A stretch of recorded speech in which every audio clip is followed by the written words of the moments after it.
Hello my dear friends. ई दिन मन के आम राज्य ने काଣା ହେଇଛେ मुई आपण मन के कहि दूचे।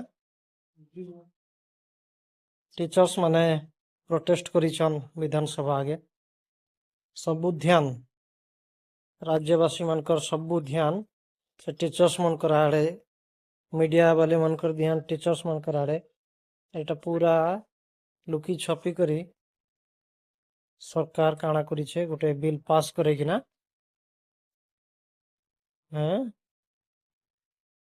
जेतकी भी विधायक मन अछन से मनकर सैलरी बढ़ाई देछन।